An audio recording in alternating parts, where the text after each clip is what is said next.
అన్ని రకాల వస్త్రాలపై up to 66% off. Welcome back.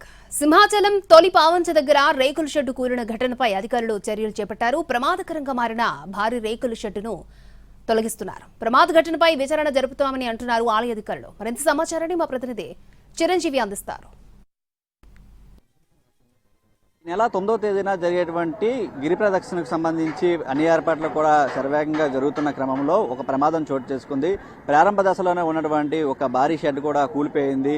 చుట్టూలో ప్రమాదం కూడా తప్పింది. సరే చూస్తున్న మధ్యాహ్నం సమయంలో ఒక్కసారిగా గాలి వాన ఏది కూడా లేదు, కానీ ఒకసారిగా ఇది కూలిపోయినటువంటి ఘటన చోటు చేసుకుంది. దీంతో భక్తులంతా కూడా భయాందోళనకు గురవుతున్నారు. ఎందుకంటే 2 నెలల క్రితం జరిగినటువంటి ఏప్రిల్లో జరిగినటువంటి ఘటనలో మనం చూసాం, అపశృతి చోటు చేసుకుంది. 7 కూడా గోడ కూలినటువంటి ఘటనలో చనిపోయినటువంటి ఇంకా ఘటన మర్చిపోకుండా ఈ ఘటన చోటు చేసుకోవడంతో ప్రస్తుతం భక్తులు కూడా భయాందోళనకు గురవుతున్నారు. మరోవైపు మనం చూస్తున్న ఈ రాడ్లన్నీ కూడా భారీ వెయిట్, కొంచెం వెయిట్ ఉంటాయి. కింద కూడా మట్టి అంతా కూడా పూర్తిగా గత కొద్ది రోజుల నుంచి కురుస్తున్నటువంటి వర్షాలకి వీళ్ళంతా కూడా తడి మట్టి వేశారు. వేసిన తర్వాత అదంతా కూడా బాగా తడిచిపోయి పిల్లర్స్ వేయడంతో తర్వాత కాంక్రీట్ వేస్తే ఇది నిల్చుంటుంది, కానీ మట్టి పైన వేసి క్రషర్ ఇసుక అనేది కూడా పైన వేయడంతో ఈ విధంగా ప్రమాదం అయితే ఒకసారి చోటు చేసుకుంది. భక్తులు ఆ సమయంలో బయటికి వెళ్లిపోవడంతో ప్రమాదం తప్పిందని చెప్పుకోవాలి. ప్రస్తుతం ఘటన స్థలానికి ఆలయకు సంబంధించినటువంటి అధికారులు కూడా రావడం జరిగింది. ఈ ఘటనకు సంబంధించి మాట్లాడే ప్రయత్నం చేద్దాం. సార్ చెప్పండి సార్, ఏ విధంగా చూడాలంటారు? భక్తులకు ఎటువంటి భరోసా ఇస్తారు? ఇప్పుడు ఏదైతే ఇన్స్టాల్ చేస్తున్నారో, ఇన్స్టాల్ చేసేటప్పుడు ఈ రోలింగ్ చేయడానికి రోలర్లు కానీ, అలాగే క్రేన్ ద్వారా వాళ్ళు కొంత మూమెంట్ ఇవ్వడం వల్ల ఏంటంటే ఆ పోలుకి తగిలి ఇది డ్యామేజ్ జరగడం జరిగింది. బట్ ఇమీడియట్గా ఏంటంటే దీన్ని రిమూవ్ చేసేసి, ఏదైతే ఇలాగ 32 కిలోమీటర్లు భక్తులు రోడ్డు మీదే నడిచి చేస్తుంటారు కాబట్టి ఇక్కడ కూడా ఓపెన్ స్కై చేసేసి క్యూ లైన్స్ ఏర్పాటు చేయడానికి చర్యలు తీసుకోవడం జరిగింది.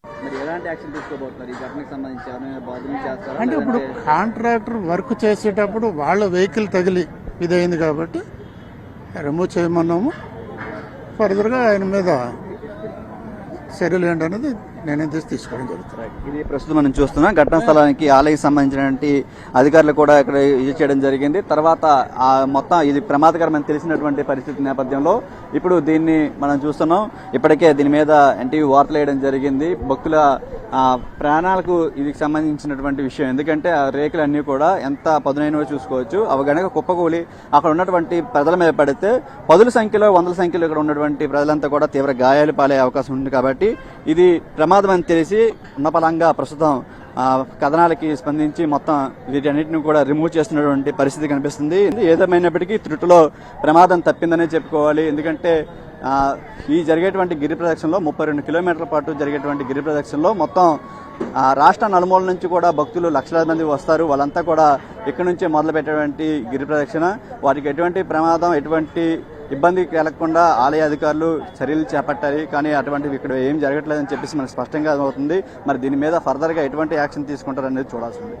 కెమెరామెన్ సురేష్తో చిరంజీవి ఎన్టీవీ విశాఖ నుంచి.